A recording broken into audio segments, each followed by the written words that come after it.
Good evening, everybody. Thank you so much for coming to the Princeton Public Library's program with Maria Hinojosa.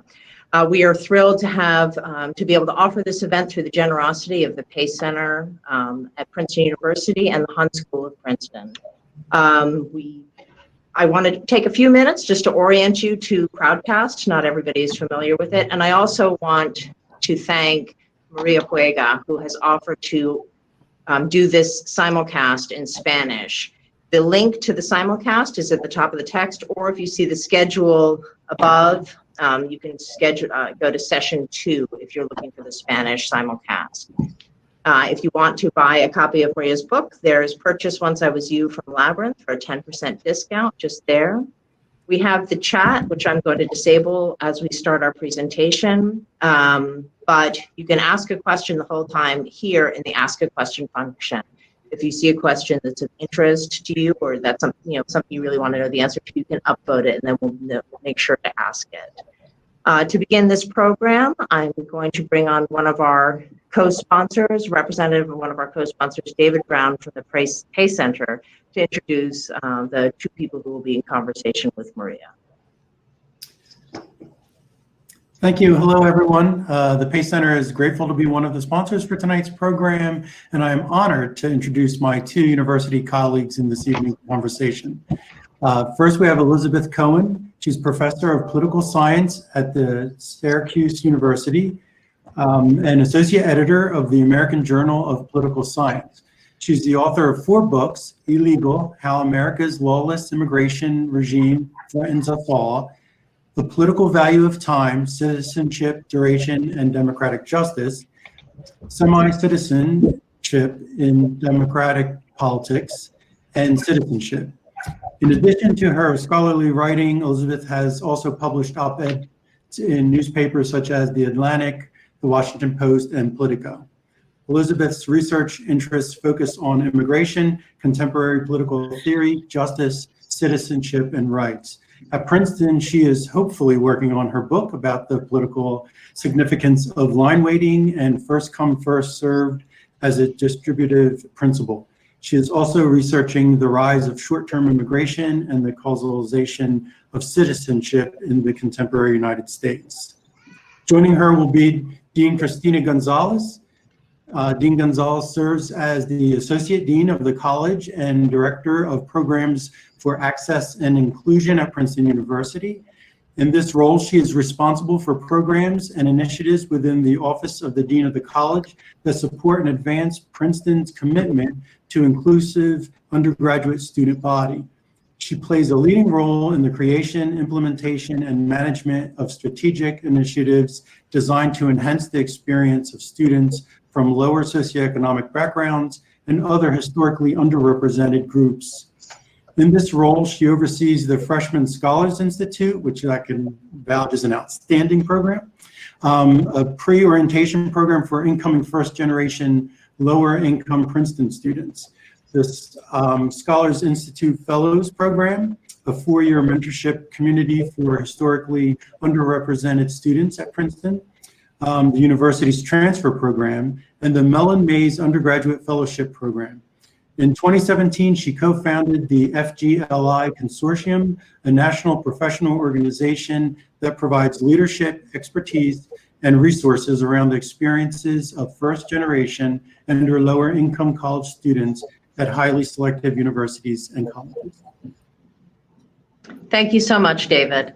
And now I'm delighted to bring to the screen Rosie Martinez, who is a representative from the Hun School, who will be introducing Ms. Hinojosa. Thank you so much. Hi, everyone. My name is Rosie Martinez, and I am a senior at the Hun School of Princeton, representing the Latin American and Hispanic Culture Club. I have to say, as a first-generation Latina identifying student who immigrated to the US at a young age, it is amazing to be here and be able to resonate with the words of our guest today.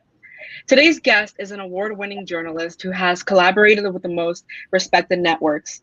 In this memoir, she relates the history of U.S. immigration policy that has brought us to where we are today, as she also shares her personal story. For 30 years, she has reported on stories and communities in America that often go ignored by mainstream media.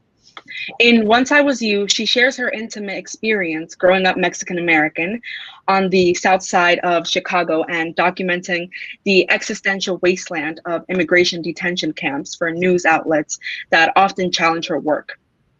She offers a personal and eye-opening account of how the rhetoric around immigration has long informed American attitudes towards outsiders. So with all that being said, I am so honored today to introduce our guest, Maria Hinojosa. Thank you so much, Rosie. And welcome. Oh, yes. Thank you. You can see me? We're good. You can hear me? We're good. I don't see you, but that's okay. I just see, the icons. Should I click on that in order to make your... No, I can see everybody. I think it might just be the internet connection. You're all clear to us. Okay. We'll just have to pretend. Hello, Princeton, New Jersey. How are you? Thank you for having me so much. Thank you. Thank you so much for being here. And Rosie, thank you for that amazing introduction. What a testament to the power of the kind of storytelling that Ms. Hinojosa has so gifted us with. I just want to start there, actually, and give us a chance to explore the power of storytelling. Ms. Hinojosa, Maria, please. Maria, thank you. You have been doing the hard work of journalism, of attending to voices and populations that have long been underrepresented in stories that have gone untold for so long. And in your book, you talk about the moment where you first heard Latin American reporting on Chicago Public Radio as braiding these two different parts of your life together and the power of that storytelling. And it seems to me like now more than ever, inclusive journalism is such a crucial part of helping us all figure out kind of who we are in this moment. At the same time, it seems like the definition of journalism itself is broadening and maybe going in a variety of different directions when we think about what media is. So we would love to have you talk a little bit about what journalism is to you, right? What are the values behind it? What does it mean? And what is its role in our current social conversation, particularly when there seems to be such an increasing distrust of the media? I kind of love this question because as I'm thinking about the answer, I'm like, wow, my deep connection with critical journalism exists here in this country. As a Mexican immigrant growing up during the 60s, 70s, 80s, late 60s. And so, but then I realized that I was also very much influenced by Mexican journalism. Mm. So, for example, one of the first books that I read in Spanish, because I taught myself how to read in Spanish, because I went to school in the United States, but I wanted to learn how to read it. And I learned by reading cartoon books, a propósito, like little comic books. So I would see Mexican women journalists doing the work, like, for example, Elena Poniatowska, who is daughter of Polish immigrants to Mexico, called La Noche de Tlatelolco, which means the night of Tlatelolco. And this is when the government massacred several thousand unarmed protesting students in 1968 in Mexico.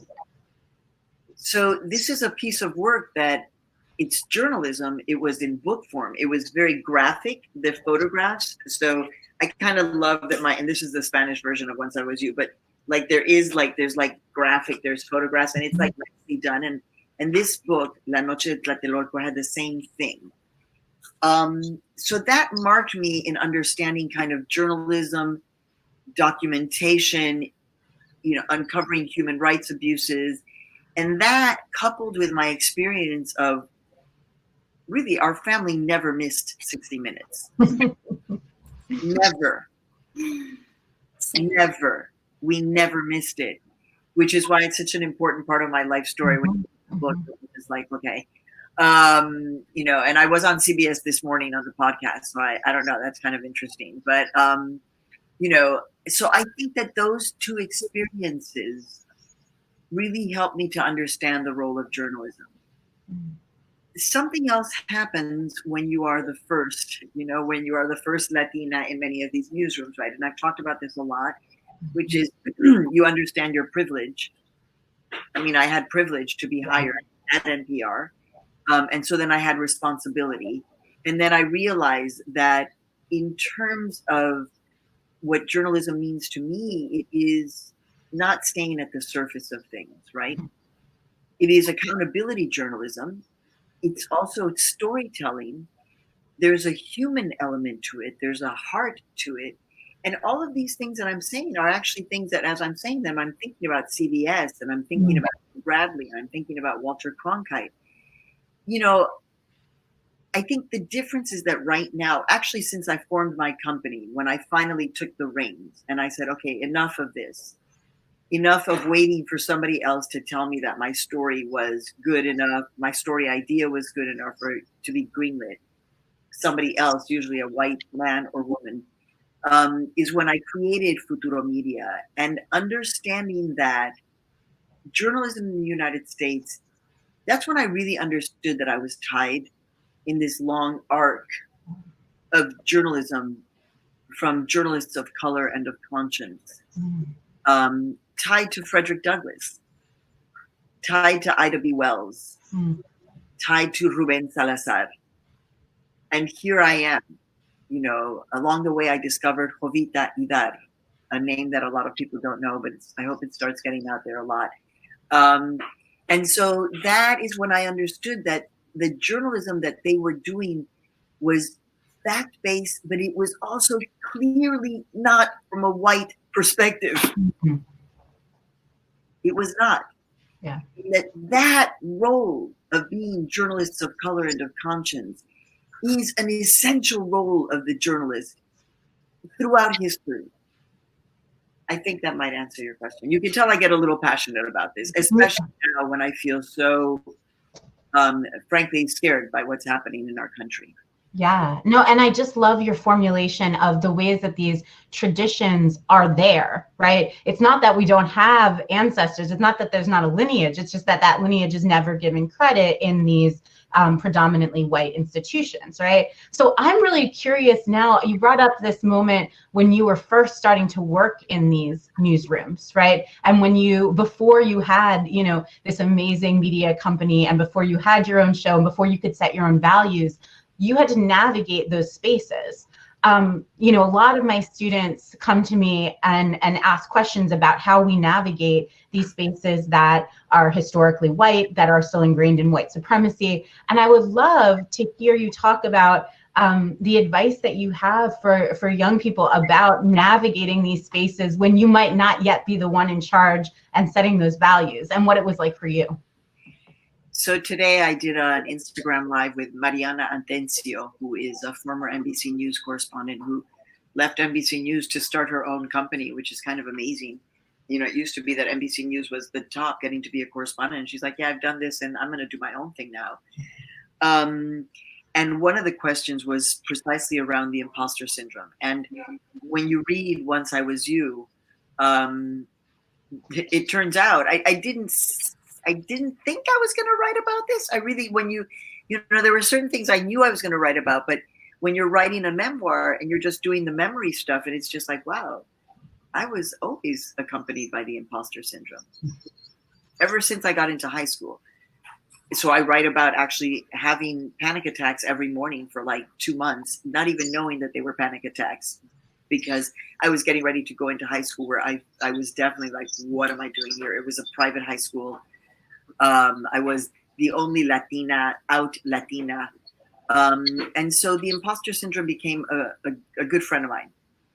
And I basically said today, when this question was asked during a live Instagram with another young woman who's a powerful Latina, and I said, if you are in a place, so let's just recognize the kind of privilege that we have right now to be here in this conversation. It means we have a certain level of privilege. not to say that everybody out there is not experiencing some level of whatever it is, economic insecurity, food insecurity, job insecurity, housing insecurity. But somehow we're here on this together. And so there's a kind of privilege that we have. Now, right now, nobody here is feeling imposter syndrome, right? Because we're all in this together. I'm at home. I got my lipstick on. You know, I made it on time. Everything's working. Like, it's all good, you know?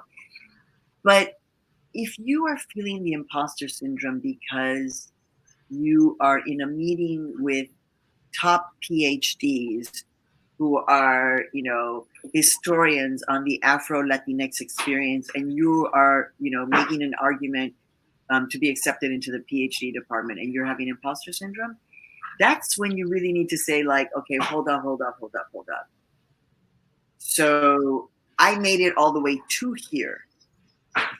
I remember saying often to my daughter, who we would talk about this a lot, like, let's look at the empirical reality. Mm-hmm. The empirical reality is that I'm sitting here, in my case, for example. Okay, I'm going to give you a perfect one that maybe you can identify with. Okay, this is so good. Oh my God, this is so good, especially for Princeton. So I grew up in the 70s, you know, and in my neighborhood, Hyde Park in Chicago, which is tied to the University of Chicago, we grew up hearing about the Aspen Ideas Festival. There were people that I went to high school with, hence why I had the imposter syndrome, who had second homes in Aspen. Okay? So back then, Aspen was a little kind of hippie town, whatever, but it still was, I had people that I knew who had a second home in Aspen, okay? So I knew about the Aspen Ideas Festival. And the Aspen Ideas Festival was something that was like talked about on the news. Like, I remember, you know, when it was happening, people would talk about it. And I remember hearing it. And all of a sudden, many years later, I can't remember how many years ago was the first year I went. Was it 5? Was it 6? No matter. And I remember just being like, what am I doing? What am I? This place is gorgeous. What am I doing here? It was like, dude, if they asked you to come, so you have to recognize, and this is where actually one of the things that I do, because I'm also a professor, because I'm Mexican, as you can see, and I never say no to work. So I'm a professor. I have many, many jobs. But I do tell my students that I want them to, many of them are first generation of all different backgrounds, some of them trans. And I just tell them, I'm like, you need to walk like strutting in the place, snapping all over. That's how you need to walk in. Just like, you know, I know everything. Because we need to do that. Because no one is giving us that. No one in the United States of America is giving us that. I mean, hopefully with my book, I'm going to give you that. But we need to give it to ourselves and to each other. And, you know, many white folks who have been watching these have said, how can I be a good ally? And I'm like, yo, give your people props. Speak to them, uplift them, because this is a really challenging time. If you are the other, and that encompasses, you know, anybody of color, anybody who's trans, Muslim, queer, etc., gay, lesbian. So you have to, and you have to just talk to yourself and convince yourself. Now, there are different strategies. I will just end by giving you one. Yeah. Because because I'm so obsessed with the imposter syndrome, I ask everybody who I interview, especially the very famous. So what do you do when you're feeling not like 100%?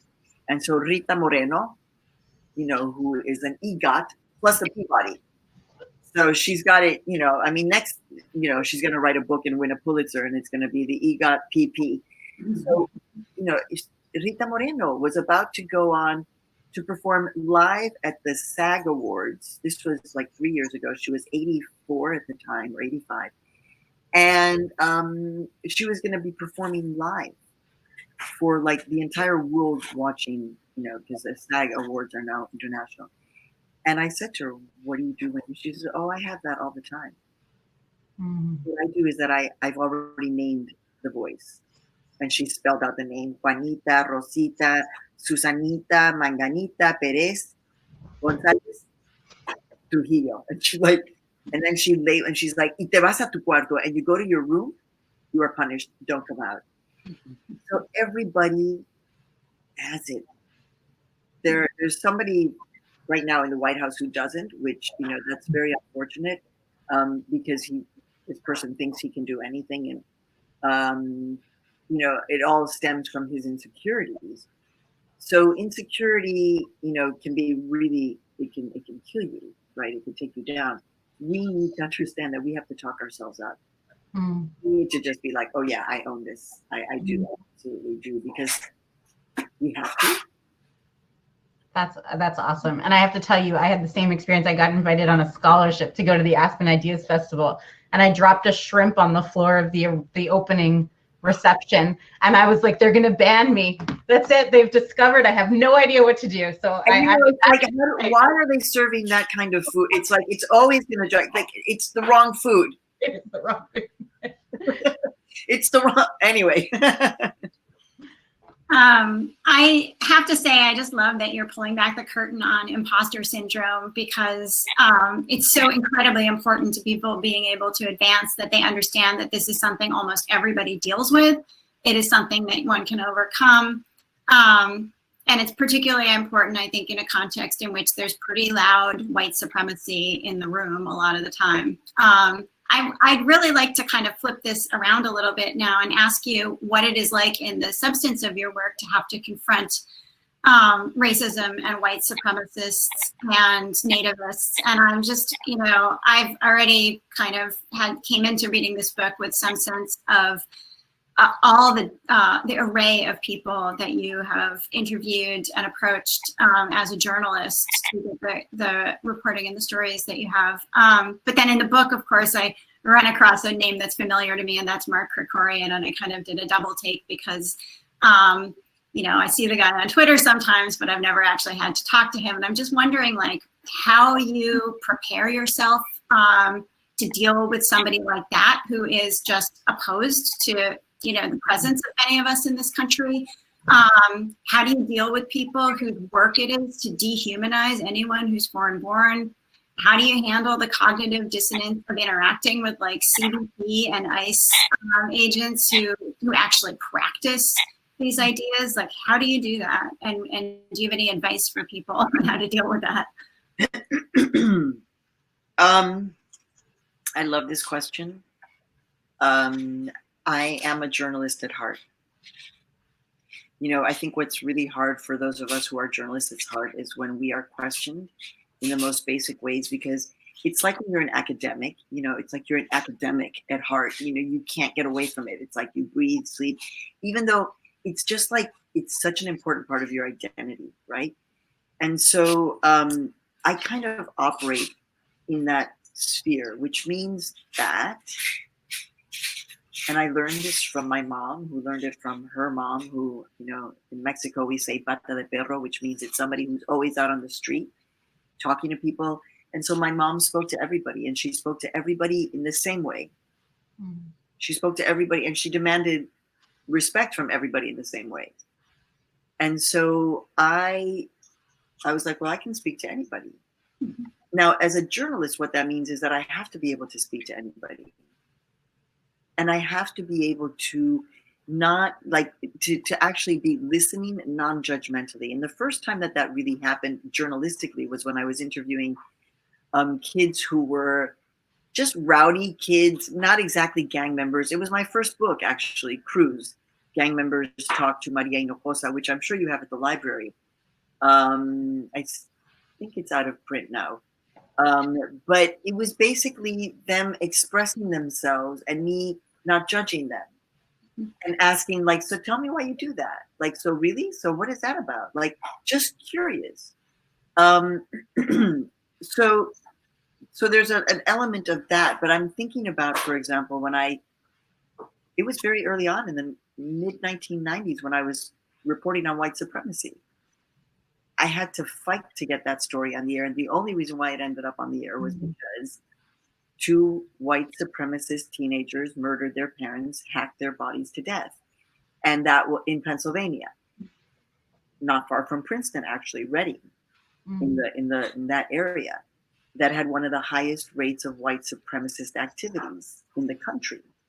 And so I do my research. I just, I'm a journalist. I get on the phone, I start calling, I call tattoo places. I mean, there was no internet that I was, and I set up an interview with Terry, who I meet. And when I meet him, we agreed to meet at a restaurant, and he's got tattooed on the left side of his neck, Hitler, Adolf Hitler's face, and under his left underarm, SS, the way the SS did in Hitler's army. We had a meal. I sat with him, and after like almost 3 hours, I was able to just talk to him and just interview him. So what do you think? And what do you this? We were in a public place. He wasn't going to kill me. And then at the end, I said to him, so what do you, Terry, I know you like me. Like so what do you think I should do? I was born in the United States. He says, leave the country as soon as you can. I'm telling you as a friend, because the race war is coming. So I had to like learn how to do that. So to me, this is my job. And I'll just end by saying it's not easy. And sometimes there will be times when I won't identify myself, and those might be the times when it happens to be a bad day, and I may just say like, I can't. It happens very rarely. But most of the time, that's who I am. That is my job. I'm going to try to find some part of you that I can understand, because in some ways, once I was you in all kinds of ways, like this is a very specific, but it's also very general. And, just to end this question, like I was thinking about this, I was before when I used to be on planes, trains, and automobiles, I was in Chicago, and this guy dropped me off at the airport. It was early. And I always ask every driver, who'd you vote for? Or who are you going to vote for? And he had voted for Trump, and he was from Chicago. And I said, so what do you like about Trump? He said, oh, he has such a good heart. He is such a good man, a man of faith. And I was just like, what? And so I listened to him, because I had never heard anyone speak this way about Donald Trump. And then I said who I was. I said, I'm a journalist. And I have to be honest, I feel attacked as a journalist. I feel attacked as an immigrant, as a woman, as a Mexican. I could, he could take away my citizenship. I worry about this. And he listened too. And when we got out of the car, I went to get my luggage, and he came up and he said, can I hug you? Like that.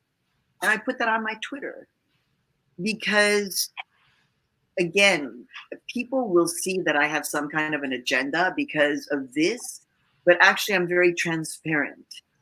And I just want to say that is my job. So that's how I deal with as my deep commitment to the ethics of my job, to try and understand and be with people who are the most unlike me. It's such a powerful answer to that question, especially the moment of the hug right there.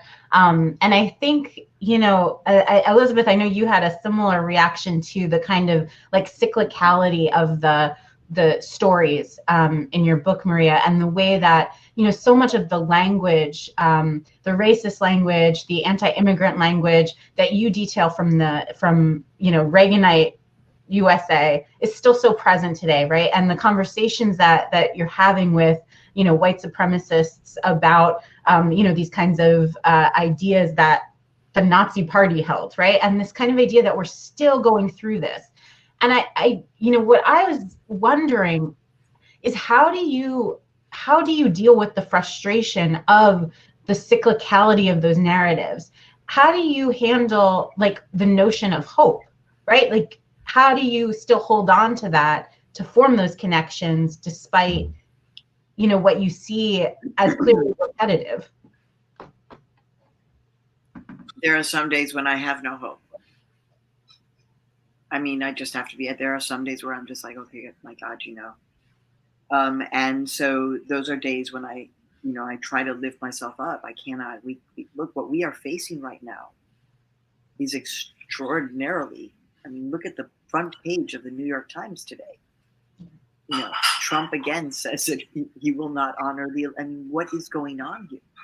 This is authoritarianism. In fact, I retweeted Jorge Ramos, who said, no, this is not Venezuela. Because that would have been Hugo Chavez who said that. So, you know, this is a constant in my family. My husband is from the Dominican Republic, and so, you know, his country lived under an authoritarian regime that was murderous. So the thing is that when I come down to it, you know, yeah, this is what somebody very close to me said, let's move to Switzerland. And I'm like, well, let's see, we're going to have to find a way to do that legally. I don't really, you know, and is that really where I want to go? And then the thing is like, you know, well, we could go to the Dominican Republic. We have, you know, family there. You know, we could go to Mexico. And so if I go to those places, I stop fighting for democracy, because democracy only should be fought for here, which means that this is a worldwide. It is forever and everywhere. And that's how we have to see it. And then very specifically in terms of the United States, now is not the time to give up. Now is not the time to give up. And so what gives me hope, you know, there are so many things that give me hope. You know, I just got off the phone with Estrella, who called me from a maximum security men's prison. She is a trans woman in a maximum security men's prison. Our documentary, our second part of our documentary about Estrella's life just dropped today.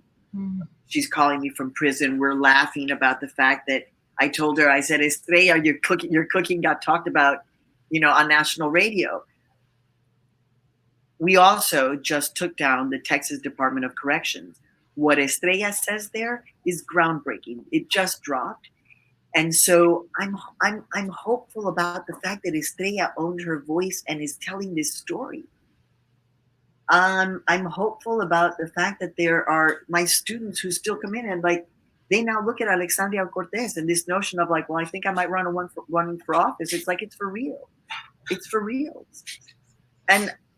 But is it going to be easy in this country? No. And I think that's what I realized. So that's why we have to take care of ourselves, right? That's why after I do this, you know, I'll shut down, I'll disconnect, and I won't, you know, I'll try and, you know, honor that commitment so I can just be with my family, right? That's waiting to be with me. And I won't do this. And I will try not to suffer, even though I have, you know, my phone, wherever it is. I have refugees right now who are hungry, talking to me. You know, I hear you, sweetie, as you know, and this is where it's hard, because as a journalist, I cannot send them money. And they know this.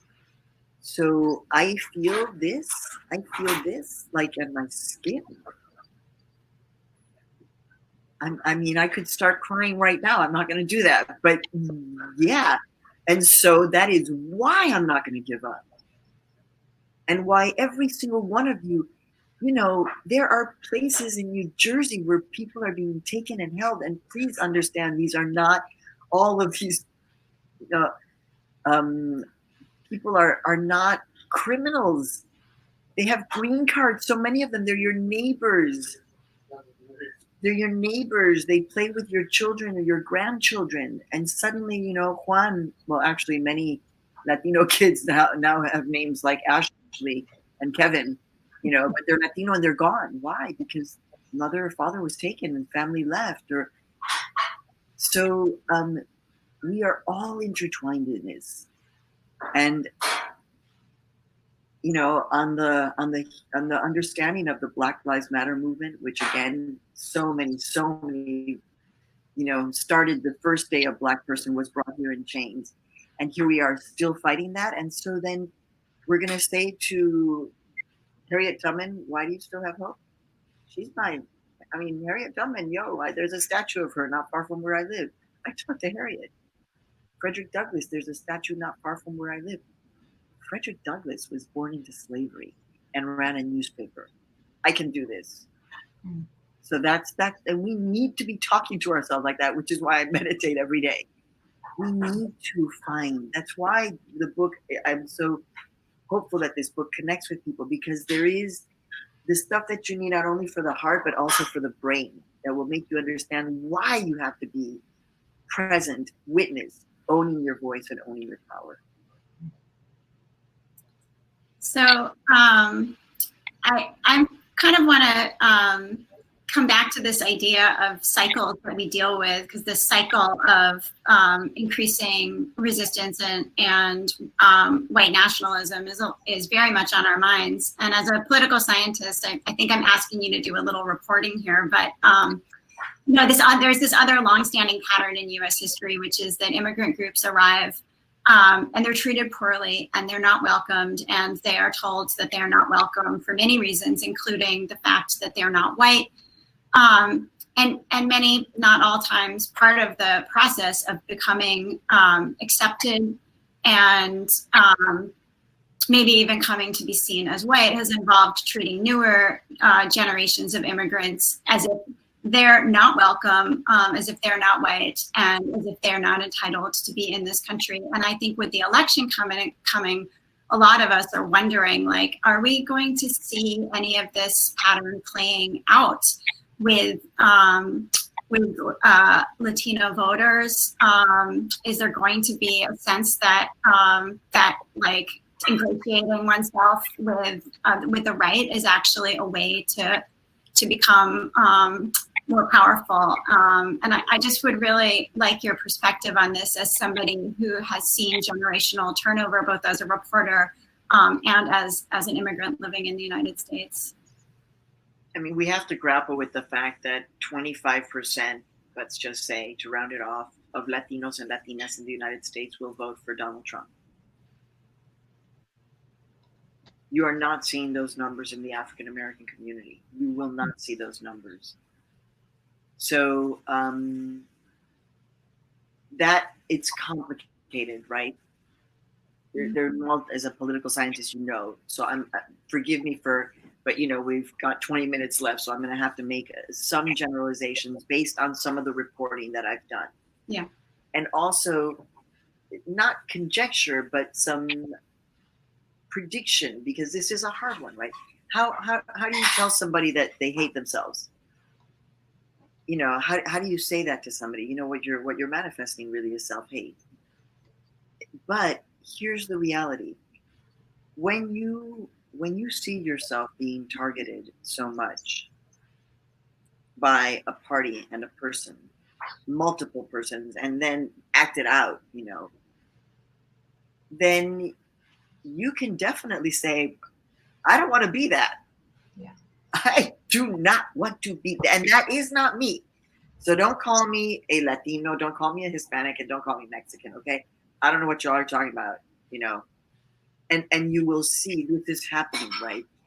This is one thing that worries me, because it is real. I mean, there are young people now who are impacted by what they are seeing, and in their homes, if they are seeing Fox News continuously in a Latino or Spanish-speaking home, there's a good chance that they will be just like that. No, shut the border down. Like, stop it. Get those people out. And they, are that person. I have seen that.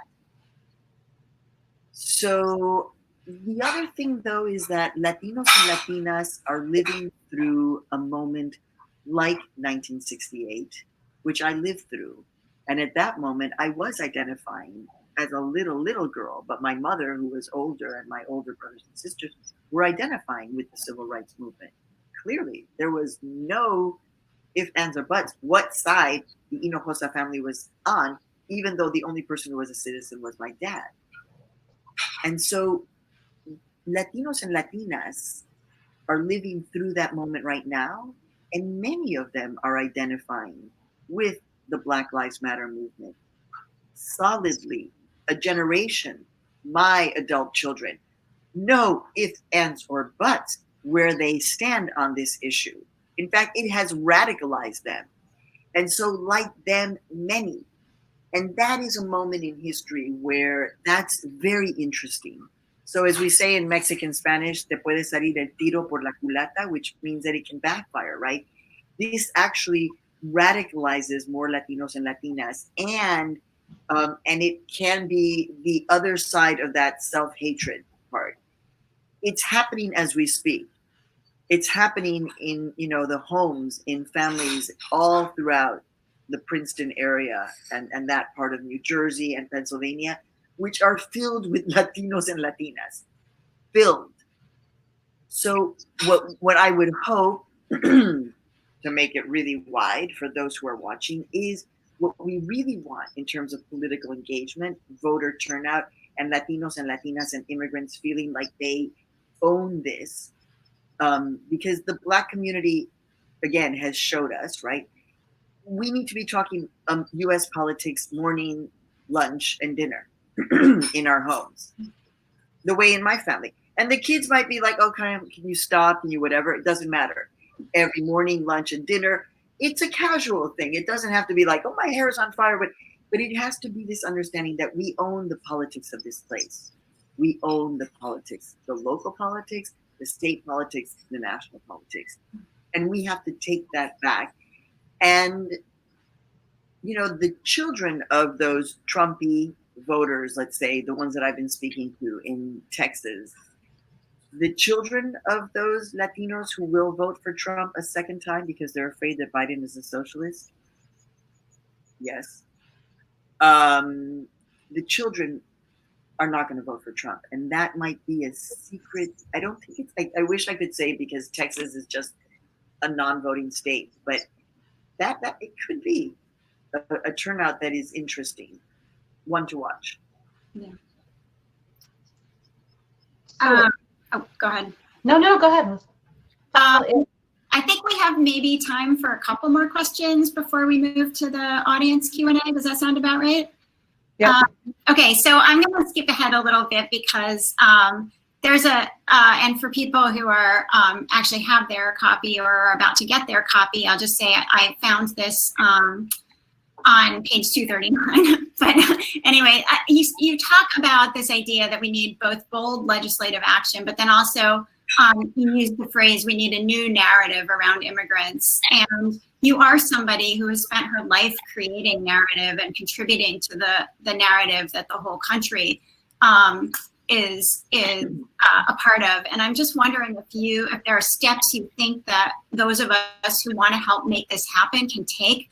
What can we do to help create a new narrative in this context we find ourselves in 2020? So talk about it all the time in ways that feel organic and authentic. That's like the most basic level, right? And then at a larger level, checking the media sources, just the big ones, right?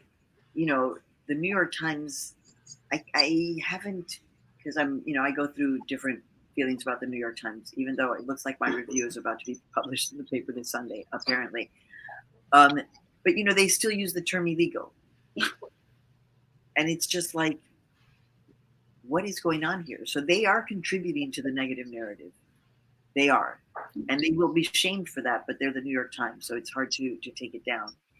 So the new narrative has got to be created. I mean, it is a multi-pronged effort. That's why I guess I'm struggling, because it's not just one thing.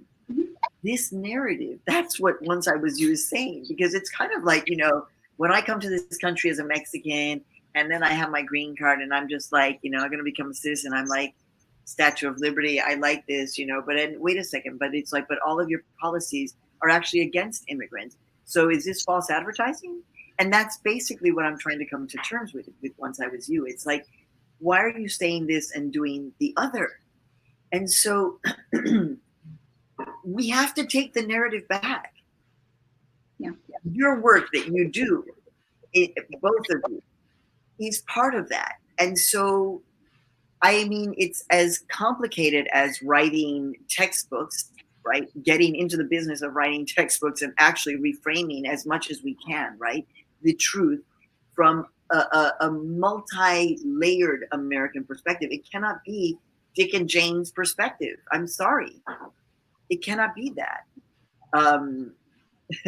It's really interesting that I would bring up Dick and Jane, but it cannot be that narrative. And I grew up with Dick and Jane, you guys. Like, that's what I was reading when I was 6 years old. So we have to do it at multiple levels, academic levels or media levels. What makes me sad is how much shame there is that people still don't talk about this. I was on California, KQED, San Francisco Public Radio, statewide, and somebody called in from San Diego. He was Irish. It was the first time in his life, he was now in his 70s, that he was saying the fact that he was undocumented, that he overstayed his visa, and he started crying. So I was like, sir, please try not to be anonymous when you say this. We need to see your face. So all of us, I guess, all of us have a role to play. And if you're on this, then you can figure out what feels right for you to play the role, but it's every day, again, organically. It's not a one-time thing. It's the same way that we're deconstructing, white supremacy. We have to do this as well. This is a result of white supremacy. It's built on anti-indigenous hate, built on anti-Black hate, built to be anti-immigrant hate. Make the connections. Thank you. So do we want to do maybe one more question and then go to the... I think one more question is good. And just to give a quick, again, I want to thank Maria Huega, who is working very hard to be the only person interpreting for 3 people for this period of time. So many, many thanks to her. Yeah, muchas gracias. Gracias por tu trabajo. So Maria, just to kind of think about where you want to go from here, right? And the way that you are working to share these undertold narratives, right? And change the course of journalism. I love what you were saying about not allowing these terms to define us and to alienate us from ourselves. One of the biggest moments in the book that resonated with me was when you looked at I think you're looking at your own green card and you see the words alien on it. And so I remember seeing my father's card and seeing that and being like, what do they mean, alien? Like, what is he, And I'm just wondering, as you look to the future now and you think about the forms of journalism that will help undo those kinds of alienating terms that have been projected onto us, how do you recommend that others go about getting into that field, telling those stories in a responsible and inclusive way? And what are the stories now that you see as kind of the most needing to be told? Like, are there some that you really want to tell in the upcoming future? Oh yeah, but I don't. A journalist always keeps those close to their heart. So I'm not about to reveal. I mean, I have to share. What can I share with you? We got some very good news today. So just don't share this like in a big public way. But I am in the process of creating an investigative unit to be based at my company that I will be running myself.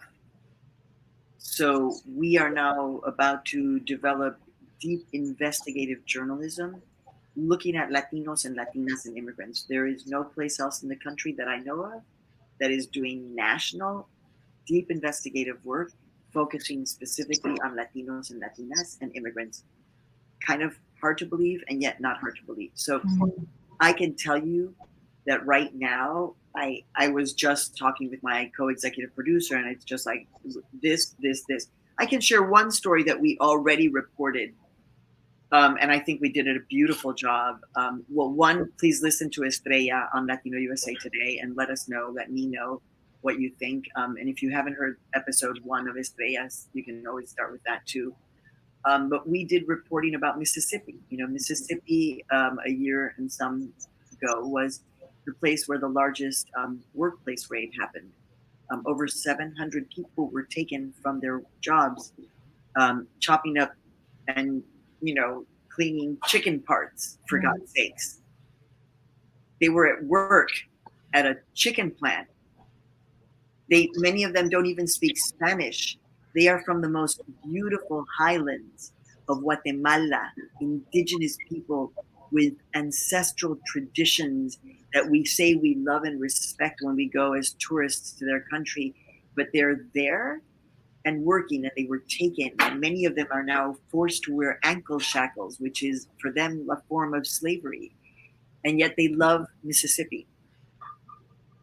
So we just did that reporting about a month ago, and there's another investigation we're thinking of doing some long-term look into mental health impacts of something like that, of that kind of a raid. So, you know, for me, my company is now 10 years old. We're Futuro Media, we're nonprofit, so we didn't do this to make money. And why, you know, in my newsroom, we don't use the term minority, and we don't use the term illegal. And I don't use the word slave. I use enslaved person, because it was a person who was enslaved. So that I'm always trying to center people's humanity. So for the future of journalism, I'm like, we have a newsroom. I mean, right now it's virtual. I miss having my team all around me because we built that. We're based in Harlem. And like me, I'm not going to be the only one who's running these kinds of newsrooms. So there will be more information. But is it going to be a challenge? Is it hard? Yes, but everything is hard. Everything is hard. So do it. All right. Thank you so much. Congratulations on this the investigative unit that you're going to have. That's amazing. And I also have to say that I first heard you speak at the Girls of Color conference a few years ago. And so I've been saying, we have to get Maria Hinojosa. She's amazing. And so I have many colleagues on watching too, because they know in what high esteem I hold you. One of them asks, Janie, what books besides your own would you recommend to be read to help understand the current state of immigration in America? Also, is there a memoir of someone else that you have read that resonates with you? Oh my God.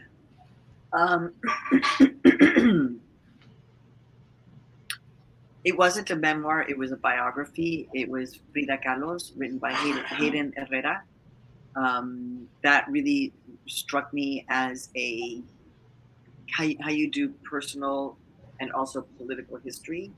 I love Sonia Sotomayor's both her memoir, because I love the fact that she wrote it. She really did write it, and I kind of like her writing.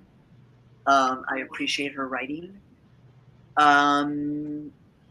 You know, there are a lot of books right now that are out there. I mean, I just read The Undocumented Americans. I just read Unforgetting. I did just read the Mary L. Trump book, but that doesn't really the thing that helped her it's not helped her. The thing that made her decide to come out and say these things and write the book was hearing children crying in the cages. So there is a relationship to her. I'm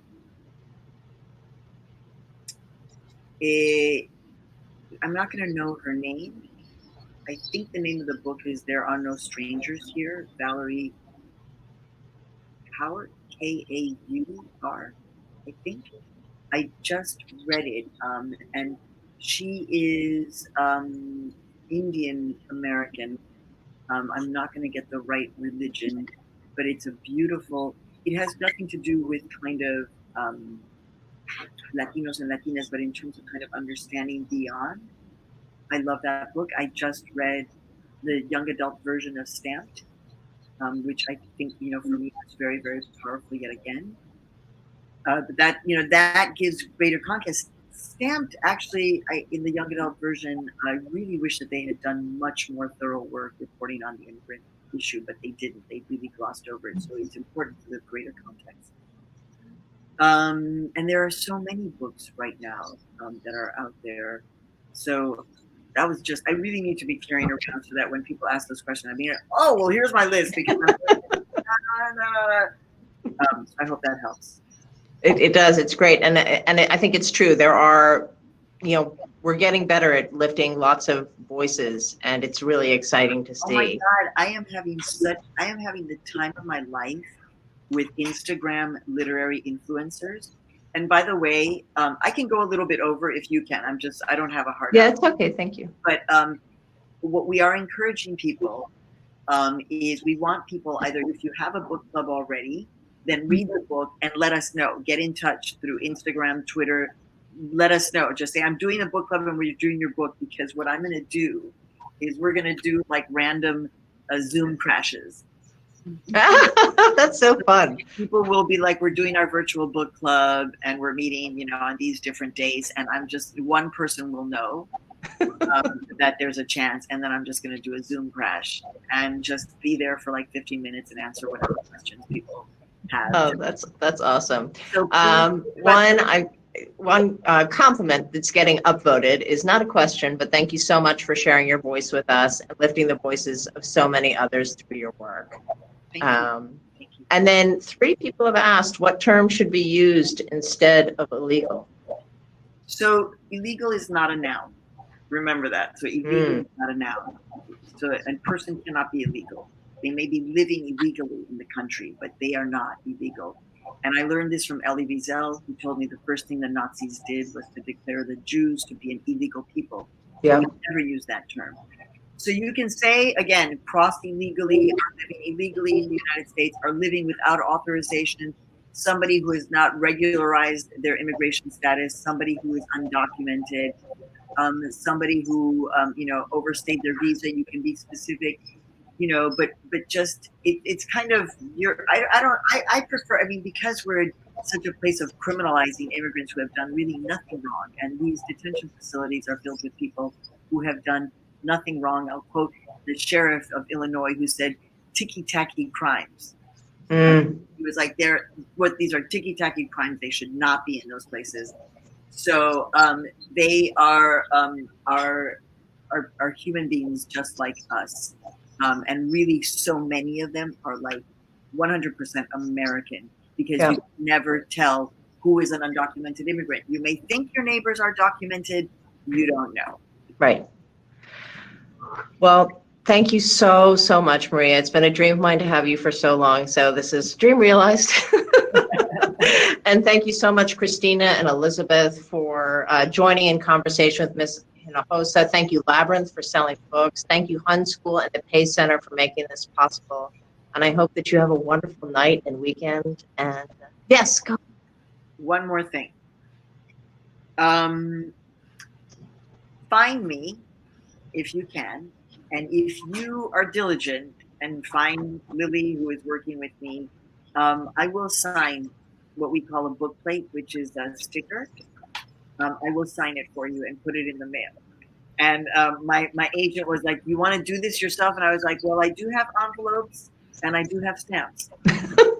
So if you have the diligence to find me, and again, I'm all over social media, and Lily is my book person, I'll do that for you with a lot of love, because under normal circumstances, I would be giving hugs right now and people would be crying, and I can't do that. So at least I can do this little thing. And it may take a little bit, but eventually. And thank you so much to you at the library. I'm so thankful, and I can't wait to do this in person.